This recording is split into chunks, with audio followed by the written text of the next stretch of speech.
नमस्कार, आप देख रहे हैं हेडलाइंस न्यूज। दिन भर की ताज़ा खबरों के लिए अभी सब्सक्राइब करें, साथ में बेल आइकन भी प्रेस कर लें। खबरों में आगे बढ़ने से पहले वीडियो को लाइक जरूर करें और अपने दोस्तों के साथ ज़्यादा से ज़्यादा शेयर करें। और आप किस राज्य शहर से न्यूज को देख रहे हैं, कमेंट में जरूर लिखें। एलपीजी गैस सिलेंडर हर घर की जरूरत है, लेकिन आसमान छूती महंगाई के चलते एलपीजी सिलेंडर खरीदना आम आदमी की बस की बात नहीं रही। इसी को ध्यान में रखते हुए एलपीजी कंपनियों ने कंपोजिट गैस सिलेंडर को बाजार में उतारा है, जिसकी कीमत आम सिलेंडर से काफी कम होगी। और आपको बता दें कि सिलेंडर का भार सामान्य सिलेंडर से कुछ कम होगा, यानी इसमें गैस की मात्रा कम होगी। यह सिलेंडर महज 634 रुपये में उपलब्ध होगा। खासकर कंपनियों ने यह सिलेंडर ऐसे लोगों के लिए शुरू किया है जिनके घरों में गैस की कम खपत होती है और उन्हें महंगा गैस सिलेंडर की खरीदना पड़ता है, जिससे उनके घर का बजट प्रभावित होता है। कंपोजिट गैस सिलेंडर के अन्य कई फायदे भी हैं। कांग्रेस ने रविवार को लोकतंत्र के सम्मान में तिरंगा यात्रा निकाली। इस दौरान कांग्रेस ने बताया कि जनादेश लेकर सत्ता में आई कांग्रेस सरकार को भाजपा नेताओं ने किस तरह षड्यंत्र रचकर सत्ता से बेदखल कराया था। इसके बाद 20 मार्च को कमलनाथ ने राज्यपाल की इस्तीफा दिया था। तभी से कांग्रेस इस दिन उक्त यात्रा निकाल रही है। जिला कांग्रेस कमेटी के मार्गदर्शन में स्थानीय बाबू पार्क से तिरंगा यात्रा निकाली गई, जो सदर बाजार, निचला बाजार, हाट रोड होते हुए संविधान निर्माता डॉक्टर भीमराव अंबेडकर प्रतिमा स्थल पहुंची, जहां यात्रा का समापन हुआ। गोवा में विधानसभा चुनाव नतीजों के 10 दिन बीत चुके हैं, मगर सीएम चेहरे को लेकर अभी तक कोई आधिकारिक घोषणा नहीं हुई। इस बीच सोमवार को भाजपा विधायक दल की बैठक होगी। इस बैठक में सीएम के नाम पर मुहर लग जाएगी। इसके साथ शपथ की तारीख भी तय हो जाएगी। कार्यवाहक सीएम प्रमोद सावंत ने इस बात की जानकारी दी। प्रमोद सावंत विश्वजीत राणे को गोवा के सीएम का प्रमुख दावेदार माना जा रहा है। दोनों नेताओं ने शनिवार शाम को नई दिल्ली में केंद्रीय गृह मंत्री अमित शाह से मुलाकात की। भाजपा सूत्रों ने इसकी पुष्टि की है कि राणे भी सीएम बनने की इच्छा व्यक्त कर चुके हैं और पार्टी के सूत्रों के अनुसार अमित शाह ने सावंत और राणे के एक साथ नई दिल्ली में मिलने को कहा था। डीजल के थोक उपभोक्ताओं को बड़ा झटका लगा है। सूत्रों के अनुसार मिली जानकारी के मुताबिक थोक ग्राहकों के लिए डीजल 25 रुपये प्रति लीटर महंगा हो गया। यह फैसला अंतर्राष्ट्रीय बाजार के कच्चे तेल की कीमत के करीब 40% की उछाल के बाद लाया गया है और पेट्रोल पंपों के जरिए बिक्री की जाने वाली डीजल की खुदरा कीमतों में कोई बदलाव नहीं हुआ। मार्च महीने में ही पेट्रोल पंप की बिक्री में 20% का उछाल आया। थोक ग्राहकों के लिए दाम बढ़ने के बाद मुंबई में डीजल की कीमत 122.5 रुपये हो गई है और जबकि खुदरा कीमत 94.14 रुपये है। महाराष्ट्र के मुख्यमंत्री उद्धव ठाकरे ने शिवसेना को एक हिंदुत्ववादी पार्टी करार दिया। उन्होंने रविवार को एमआईएम के गठबंधन के प्रस्ताव को भी खारिज करते हुए शिवसेना को महाविकास अघाड़ी सरकार को बदनाम करने की साजिश बताया। शिवसेना प्रमुख ठाकरे ने यहां पार्टी सांसदों और पदाधिकारियों की एक बैठक को संबोधित करते हुए हिंदुत्व और अन्य मुद्दों पर सहयोगी भाजपा पर निशाना साधा।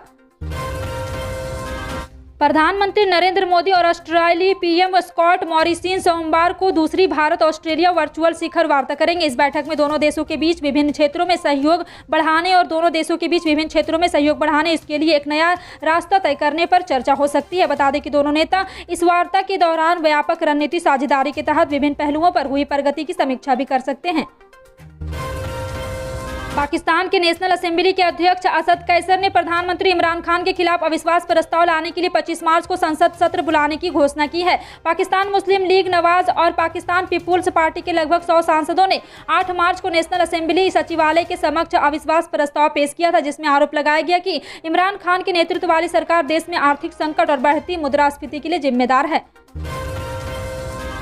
राजस्थान के मुख्यमंत्री अशोक गहलोत के बेटे वैभव गहलोत पर दर्ज धोखाधड़ी के मामले में प्रदेश की राजनीति गर्मा गई है। नेता प्रतिपक्ष गुलाब चंद कटारिया ने कहा है कि राजस्थान के गांधी को स्थिति स्पष्ट करनी चाहिए। कटारिया ने कहा है कि आज देश में कांग्रेस तेजी से सिमट रही है और उसका इस स्थिति का एक बड़ा कारण यही है। कांग्रेस के लोगों और परिवारों ने देश को लूटने का काम किया है। सीएम सलाहकार संयम लोढ़ा ने भाजपा पर पलटवार किया। संयम लोढ़ा सीएम गहलोत के बचाव में खुलकर सामने आ गए। संयम लोढ़ा ने ट्वीट कर लिखा, आरोप तो विपक्ष के कई नेताओं पर लगाए गए हैं। आपकी सरकार ने ईडी न्यायपालिका कोई भी आपके बीच से छूता नहीं है। सच को झूठ, झूठ को सच करने की ट्रेनिंग मजबूती पर है।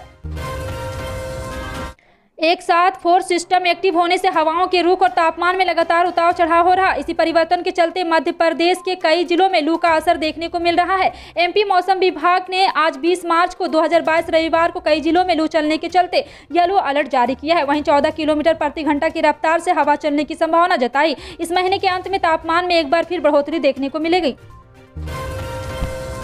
10 मार्च को सामने आए नतीजों ने ये साबित कर दिया कि बीजेपी आज भी उत्तर प्रदेश में जनता की पहली पसंद है। भाजपा ने 5 राज्यों में से 4 राज्यों में प्रचंड जीत हासिल की है, जिसमें उत्तर प्रदेश भी शामिल है। उत्तर प्रदेश में 21 मार्च को यानी कि आज योगी आदित्यनाथ सीएम पद की शपथ लेंगे और एक बार फिर प्रदेश की सत्ता को संभालेंगे। जी हां, इसी बीच एक बड़ी खबर सामने आ रही। बीजेपी ने इस बार उत्तर प्रदेश में शानदार वापसी की है। किसान आंदोलन के विरोध के बीच भी पार्टी ने भारी बहुमत हासिल किया। हालांकि कहा जा रहा है कि इस बार पार्टी को जिताने में महिलाओं का विशेष योगदान रहा है और सरकार ने इसके लिए आटा मसाला चक्की प्लान का ब्लूप्रिंट भी तैयार कर दिया है। इस योजना के तहत सरकार गरीब महिलाओं को आटा चक्की इकाई लगाने के लिए अनुदान देगी और उन्हें आत्मनिर्भर बनाने का काम करेगी और इस योजना के तहत महिलाएं खुद को रोजगार शुरू कर पाएगी और आत्मनिर्भर बन पाएगी। इस योजना का लाभ केवल उन्हीं महिलाओं को दिया जाएगा जो गरीबी रेखा से नीचे जीवन यापन कर रही। गौरतलब है कि बीजेपी ने 2022 विधानसभा चुनाव में 4 राज्यों में जीत का झंडा लहराया है।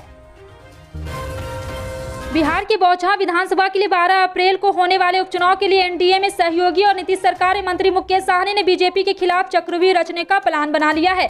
मुकेश साहनी ने पहले ही ऐलान कर रखा है कि वो बौछार सीट किसी भी कीमत पर लड़ेंगे और इसके लिए उन्होंने अपनी पार्टी वीआईपी की तरफ से अमर पासवान की जिम्मेदारी का उम्मीदवार ऐलान भी कर दिया। वहीं दूसरी तरफ बीजेपी ने भी बौछार सीट पर अपने उम्मीदवार बेबी कुमारी के नाम का ऐलान कर दिया है। ऐसे में इस सीट पर एनडीए के 2 घटक दल बीजेपी और वीआईपी के आमने सामने होने से दोनों दलों के बीच टकराव की स्थिति पैदा हो गई है।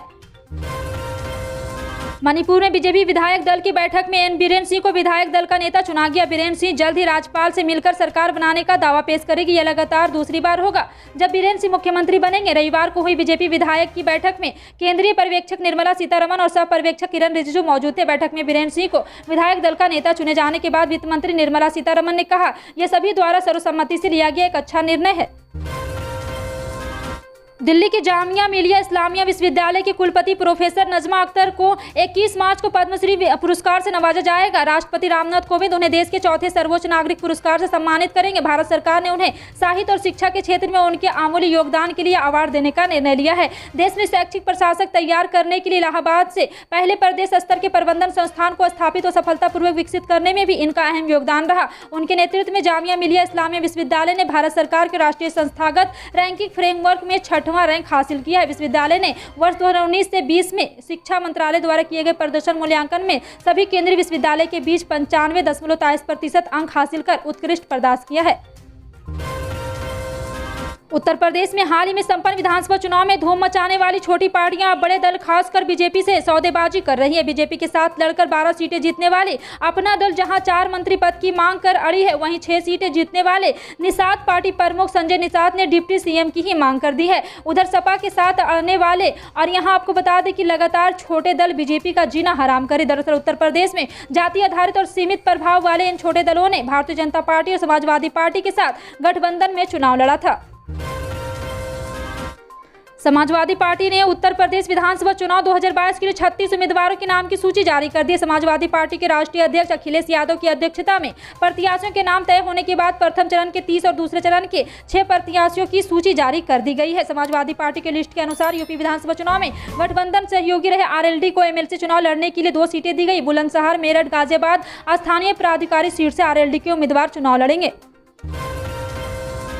सुहेलदेव भारतीय समाज पार्टी के राष्ट्रीय अध्यक्ष ओपी राजभर को लेकर शनिवार को अटकलों चलती रही कि वो सपा गठबंधन को छोड़ एनडीए में शामिल हो सकते हैं। अब रविवार को इस सियासी कहानी में नया ट्विस्ट देखने को मिला। ओम प्रकाश राजभर की मुलाकात मुख्तार अंसारी के भतीजे सुहेब अंसारी उनके पैतृक आवास पर हुई। सुहेब अंसारी वर्तमान में सपा गठबंधन के उम्मीदवार के तौर पर गाजीपुर के मोहम्मदाबाद सीट से विधायक निर्वाचित होने में कामयाब हुए। तमिलनाडु के मुख्यमंत्री एमके स्टालिन ने एक बड़ा उद्घाटन किया। जी हां, आपको बता दें कि एमके स्टालिन ने रविवार को चेन्नई के पास एक विशाल रोजगार मेले का उद्घाटन किया, जहां 500 से अधिक प्रमुख कंपनियों ने 70,000 से अधिक नई नौकरियों के अवसर उपलब्ध है। आधिकारिक विज्ञप्ति के मुताबिक स्टालिन ने श्रम कल्याण एवं कौशल विकास विभाग द्वारा आयोजित इस अभियान की शुरुआत के तहत 20 उम्मीदवारों की नियुक्ति संबंधी पत्र भी सौंपा है। इसके मुताबिक शहर के अलावा नौकरी पाने के इच्छुक पड़ोसी जिले चेंगलपेट, कांचीपुरम, तिरुवल्लुर के लोगों ने भी इस रोजगार मेले में हिस्सा लिया है। हिजाब पर फैसला सुनाने वाले कर्नाटक उच्च न्यायालय में मुख्य न्यायाधीश समेत 3 न्यायाधीशों की जान को खतरे के मद्देनजर राज्य के मुख्यमंत्री बसवराज मुंबई ने कहा है कि राज्य सरकार ने तीनों न्यायाधीशों को वायु श्रेणी की सुरक्षा प्रदान करने का फैसला किया है। इस संबंध में एक व्यक्ति को तमिलनाडु में गिरफ्तार किया जा चुका है। मुख्यमंत्री ने इस मामले में धर्मनिरपेक्षता और लोगों की चुप्पी को लेकर सवाल उठाया। कांग्रेस के वरिष्ठ नेता सुनील जाखड़ ने रविवार को कहा है कि पंजाब के मुख्यमंत्री भगवंत मान दिल्ली में अपनी आम आदमी पार्टी के शीर्ष नेतृत्व की छाया से बाहर निकल रहे हैं। यह राज्य के लिए अच्छा है। जाखड़ ने कहा कि यह अच्छा है क्योंकि पंजाब को ऐसा मुख्यमंत्री चाहिए जो कि रिमोट द्वारा संचालित होने के बजाय स्वतंत्र हो। जी हाँ, आपको बता दें कि हालिया पंजाब विधानसभा चुनाव में भी आम आदमी पार्टी ने 117 सीटों में 92 सीटें जीती, जबकि कांग्रेस के खाते में केवल 18 सीटें गई है। फिलहाल आपका इन सभी खबरों पर क्या कहना है, कमेंट सेक्शन में टाइप करके जरूर बताएं। पल पल की अपडेट जानने के लिए जुड़े रहें आप अपने हेडलाइंस न्यूज के साथ। मिलते हैं अगली बड़ी खबर में, तब तक के लिए जय हिंद।